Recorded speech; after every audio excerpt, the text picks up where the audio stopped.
रोजा तोड़ने के लिए फल दिए गए, मगर उसने गर्दन नहीं हिलाई।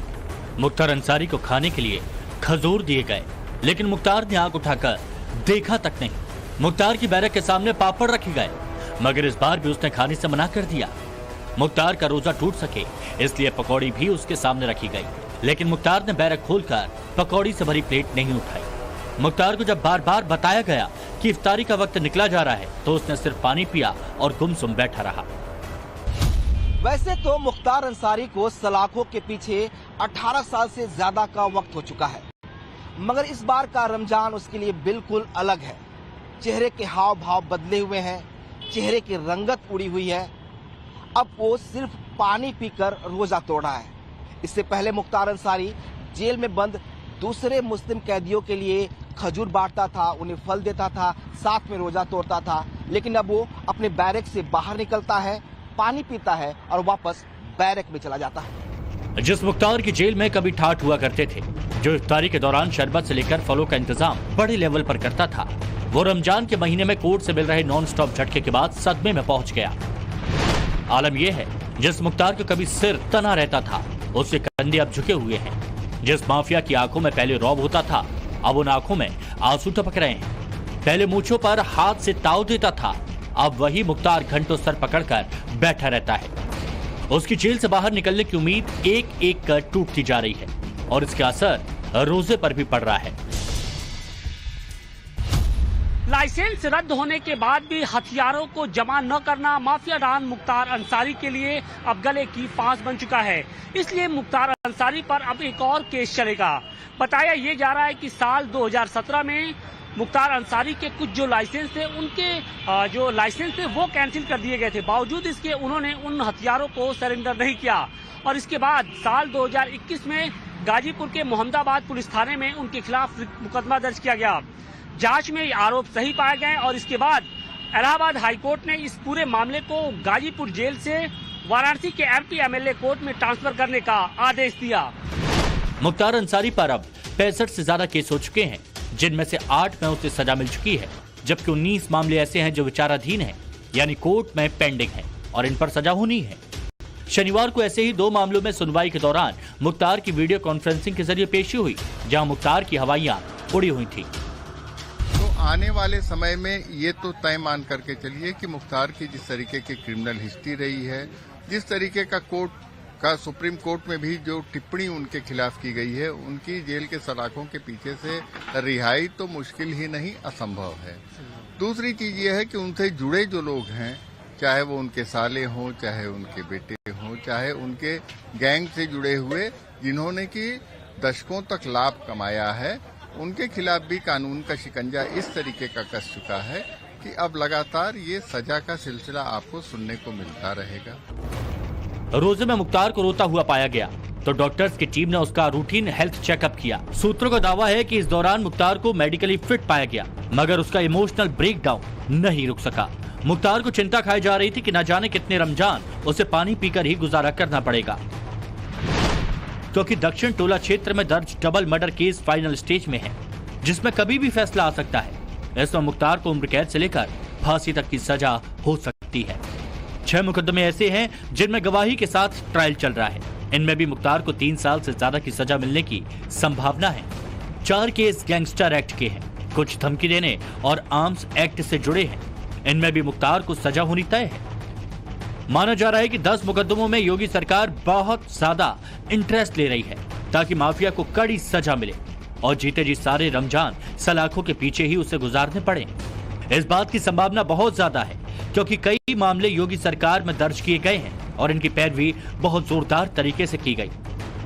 इसी का असर है कि 9 महीने में 2 बार मुख्तार को उम्र कैद की सजा हो चुकी है। 18 महीने के दौरान 8 बार सजा सुनाई जा चुकी है।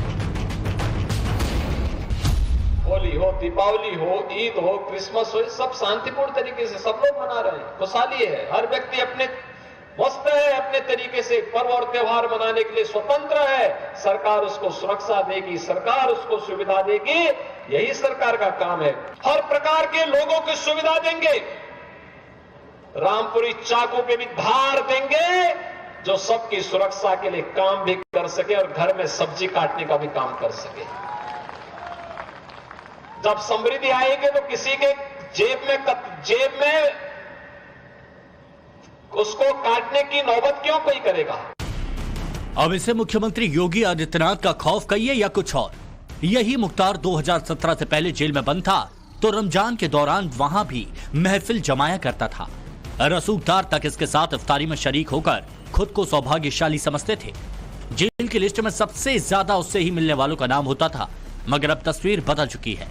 मुख्तार अजीबोगरीब डिमांड करता है। कभी हाथ जोड़कर जज से कहता है मुझे बख्श दो, मैं बुजुर्ग हूं। कभी गुहार लगाता है साहब मेरी आंख में दिक्कत है, सही से दिखाई नहीं दे रहा, मेरा इलाज करा दो।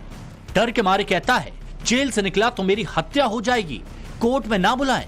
कभी कांपती आवाज में बोलता है जज साहब इतना रहम करो कि मेरी सारी सजाएं एक साथ चलें। सुनवाई के दौरान डिमांड करता है मिलॉर्ड खाने के लिए बिस्किट, फल और कुरकुरे भिजवा दीजिए। अपील में यह भी कहता है हुजूर फोन के जरिए बेटे बहू से बात करा दीजिए। गौर करने वाली बात यह है कि मुख्तार वाराणसी की MP MLA कोर्ट के जज के सामने कई बार इसी तरह के बहाने बना चुका है और हर बार जज इग्नोर कर देते हैं। वो अच्छी तरह जान चुके हैं कि माफिया किस तरह के पैतरों का इस्तेमाल करता है।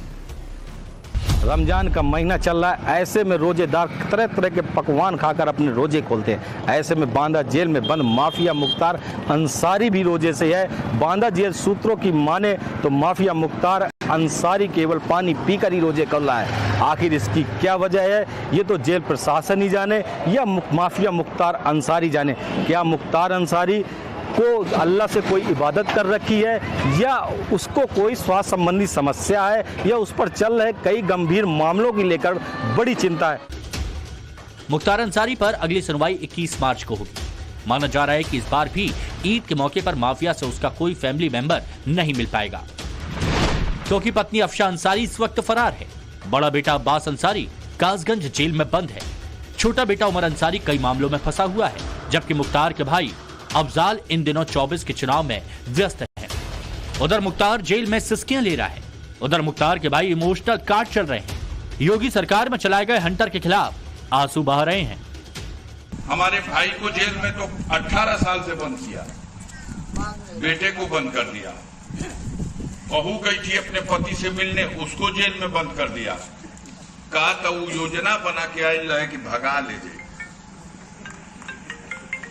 हमरा पे अफजाल बहुत गोड़ गैंगस्टर हुआ, गुंडा टैक्स वसूले में मुकदमा चला दिया और सजा भी करा दिया, 4 महीने की जेल में डाल दिया। दूसरा होता साथियों तो कहीं जाके आत्महत्या कर लेता। जितना अत्याचार और जितना हमला इस सरकार ने किया, एक बार टीवी पे दोनों लोगों के खबर मिलत रहा।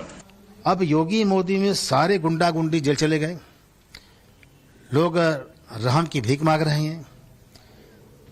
जमीन जट्ठा बगीचा कब्जा किए थे, आम का बगिया कब्जा किए थे, योगी मोदी ने सारा उसको खाली करवा दिया।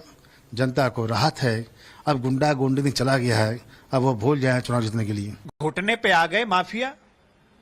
और ये जो सरकार का संकल्प है कानून की व्यवस्था और कानून का राज स्थापित करने का, और हमारे संकल्प के प्रति हमारी जो प्रतिबद्धता है उसका एक प्रमाण है। हम पूरी तैयारी से जाते हैं।